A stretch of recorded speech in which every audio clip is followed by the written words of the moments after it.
Supreme court نے 2017 میں فیصلہ دیا تھا کہ تینوں parties P T I, Noon League اور پیپلز پارٹی، الیکشن کمیشن تینوں پارٹیوں کے حوالے سے جو کوئی درخواست آئی ہے اس میں ان کی ممنوعہ funding case, foreign funding case کے حوالے سے انویسٹیگیٹ کرے۔ 2017 سے لے کے اب تک 5 سالوں میں تقریباً تمام کی تمام پروسیکیوشن کمپلیٹ ہو چکی ہے تینوں پارٹیز کے خلاف، اور سپریم کورٹ کا فیصلہ ہے کہ تینوں پارٹیز کا مشترکہ ایٹ اے ٹائم فیصلہ دینا ہے۔ یہ 2017 میں سپریم کورٹ نے دیا ہے۔ اب اس میں پوزیشن کیا ہے؟ ہم نے جناب اپنی سکروٹنی کے حوالے سے تمام جو 40-50 ہزار ڈونرز تھے ان کی پوری ڈیٹیل، ان کے جناب شناختی کارڈ، ان کے ویئر اباؤٹس، ان کے پرٹیکولرز، ان کی ایک ایک چیز ہم نے الیکشن کمیشن میں سبمٹ کروا دی ہے۔ دوسری طرف ہماری جو دوسری 2 پارٹیاں ہیں جو اس وقت بڑا چلا رہی ہیں، چیخ رہی ہیں اور بڑا ٹیمپو بنا رہی ہیں اپنی طرف سے، حقیقت یہ ہے کہ 76 کروڑ تقریباً 72 کروڑ نون لیگ کا 72 کروڑ روپیہ ہے جو فارن فنڈنگ ہے، جس کا ریکارڈ ہی کوئی نہیں ہے۔ یہ اس 5 سال کی ہیئرنگ کے اندر ثابت ہو چکا ہے الیکشن کمیشن کے اندر۔ 72 کروڑ روپے کی فنڈنگ ہے، فارن فنڈنگ، جس کا کوئی ریکارڈ نہیں ہے کہ کہاں سے آیا، کیوں آیا، کس نے دیا، اس کے ویئر اباؤٹس کیا ہے، اس کا نام کیا ہے، اس کا شناختی کارڈ کیا ہے، وہ پاکستانی ہے، وہ پاکستانی نژاد ہے، وہ ڈبل جناب نیشنلٹی رکھتا ہے، نہیں رکھتا ہے، کوئی ریکارڈ نہیں ہے۔ اور پیپلز پارٹی کا 36 کروڑ روپیہ ہے، 36 کروڑ روپیہ جس کا کوئی ریکارڈ ہی نہیں ہے۔ پھر دوسری بڑی امپورٹنٹ چیز سن لیں، تقریباً 9 اکاؤنٹس ہیں پیپلز پارٹی اور نون لیگ کے جو انہوں نے چھپائے ہوئے ہیں، اس کا ابھی تک کوئی ریکارڈ نہیں دیا جا رہا۔ اور میں یہ سمجھتا ہوں اس طرح کی اور مزیدار بات یہ کہ یہ دونوں پارٹیاں پراپر اس 5 سال کی انویسٹیگیشن کے اندر ثابت ہو چکا ہے کہ چور چوری سے تو جائے، ہیرا پھیری سے نہ جائے کہ عین مترادف۔ یہ اپنا مرغوب مطلوب مشغلہ منی لانڈرنگ،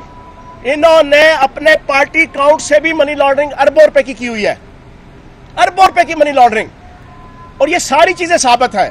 تو جناب ہم بڑا اوپنلی کہیں گے، اگر کسی کے وہم و گمان میں ہے کہ وہ اس ممنوعہ فنڈنگ کیس کے ذریعے سے کوئی ویسٹرن انٹرسٹ پی ٹی آئی کے خلاف گین کر لے گا یا ہمارے چیئرمین عمران خان صاحب کے خلاف، تو وہ عقل کا اندھا اور دانش کا لولا اور لنگڑا وہ اپنے دماغ میں ڈال لے کہ ایسی کوئی چیز پاکستان کی 22 کروڑ عوام ایکسیپٹ کرنے کو تیار نہیں ہوں گی، اور نہ ہی، اور اس کے جو ریپرکشنز آئیں گے وہ بھی آپ کے سامنے ہوں گے۔ تینوں پارٹیز کا جناب آپ لے کر آئیں، حقائق کی روشنی میں لے کر آئیں، جو انویسٹیگیشن ہوئی ہے آپ اکٹھا فیصلہ لے کر آئیں۔ سو بسم اللہ، ہم حاضر جناب، تیر بھی ادھر، کمان بھی ادھر، میدان بھی ادھر، توپ بھی ادھر، سب کچھ ادھر۔ ہم تو بھاگنے والے نہیں، نہ عمران خان صاحب بھاگنے والے ہیں۔ تو ایک تو یہ ممنوعہ فنڈنگ کیس کے حوالے سے بڑی پاکستانی عوام بھی کلیئر رہے اور پی ٹی آئی کے کارکنان اور عہدیداران بھی رہے۔ انشاءاللہ یہ والا ڈھکوسلا بھی ان کے منہ پہ جا کے بجے گا اور یہ منہ کے بل گریں گے۔ اور آخری چیز، مولوی فضل الرحمان پچھلے کوئی 1.5-2 ہفتے سے انتہائی گھٹیا اور غلیظ قسم کی زبان پی ٹی آئی کے کارکنان اور پی ٹی آئی کی جو خواتین کارکنان ہیں یا پی ٹی آئی سے متعلقہ جو خواتین ووٹرز ہیں ان کے حوالے سے استعمال کر رہا ہے، اور بیٹھ کے اس کا ویسے ذہنی حالت خراب ہو چکی ہے پچھلے کئی سالوں سے۔ ایک علی امین گنڈا پوری کافی ہے اس کے لیے، ڈیرہ اسماعیل خان میں اس کا ہوسٹ ٹھکانے لگانے کے لیے، لیکن کیونکہ اس کی سیاست بالکل صاف ہو چکی ہے، ایک وہ ایمل ولی خان اور غفار خان کا وہ پوتا اور پڑپوتا، جس کے دادے نے بھی جو ہے وہ پاکستان میں دفن ہونا پسند نہیں کیا، وہ جناب کانگریسی گاندھی تھے، جناب سرحدی گاندھی تھے مشہور زمانہ، اس کا دادا نے بھی جناب قبول نہیں کیا پاکستان کے ساتھ رہنا۔ 1946 کا مشہور زمانہ الیکشن، جس الیکشن کی وجہ سے پاکستان کی بنیاد پڑی تھی، اس الیکشن کے اندر ساری دنیا جانتی ہے بلوچستان کا جو گاندھی تھا وہ عبدالصمد اچکزئی، محمود خان اچکزئی کا باپ تھا، اور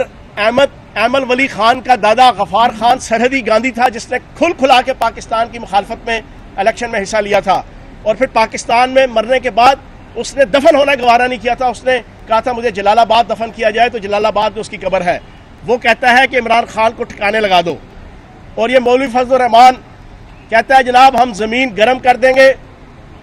اور جناب تتلیوں کو مسل دیں گے. مولوی فضل الرحمان تم جہاں پہ بیٹھو گے وہاں پہ زیادہ سے زیادہ تم کھڑا کر سکتے ہو, اور کچھ اور چیز اگر اپنی اس بیٹھنے کے عمل کو اور تھوڑا آگے بڑھاؤ گے تو تھوڑا بڑا کھڑا کر لو گے. اس سے زیادہ تم کچھ نہیں کر سکتے, اس سے زیادہ تم کچھ نہیں کر سکتے. تم وہ مکروہ اور غلیظ چہرہ ہو اور تم وہ مکروہ اور غلیظ کریکٹر ہو اس پاکستان کی سیاست میں. میرا ایک دیوبند گھرانے سے تعلق ہے, فخر ہے مجھے. تم علماء دیوبند کی جناب عزت اور وقار کی شان کے اوپر دباؤ. مولانا قاسم نانوتوی رحمۃ اللہ علیہ, مولانا رشید احمد گنگوئی رحمۃ اللہ علیہ, مولانا اشرف علی تھانوی رحمۃ اللہ علیہ, اور تم علماء دیوبند کی وہ عظیم الشان دین کی جو خدمات ہیں, آج تم علماء سو بن کے تم اس کو جناب اپنے خاندان کے لیے اور اپنی پیٹ پوجا کے لیے استعمال کر رہے ہو. آخری ایک بریکنگ نیوز میں دوں گا اس مولوی فضل الرحمان کو, اور پاکستان کی ایجنسیوں اور اداروں کو بھی کہوں گا اس کی انویسٹیگیشن کرے. تم کہتے ہو عمران خان یہودی ایجنٹ, انڈین ایجنٹ اور کیا کیا ایجنٹ. میں ایک بات بریکنگ نیوز آپ کو دے رہا ہوں, 7 اپریل سے لے کے 9 اپریل 2017 JUI کی 7 سالہ تقریبات ہوئی تھی KPK میں. اس 7 سالہ تقریبات میں انڈیا سے 50 بندے آئے تھے, 50 بندے. اس وقت کی حکومت جو نون لیگ کی تھی اس کی اپروول کے ساتھ ان میں سے کسی بندے کی نہ سامان کی چیکنگ ہوئی تھی نہ ان بندوں کی زیادہ انویسٹیگیشن ہوئی تھی. وہ 50 کے 50 بندے انڈین را کے بندے تھے, اور وہ جو ڈالرز کے تھیلے اور بریف کیس بھر کے لائے تھے وہ اس انڈیا کے اس ایجنٹ کو لے کے آئے تھے کہ جس نے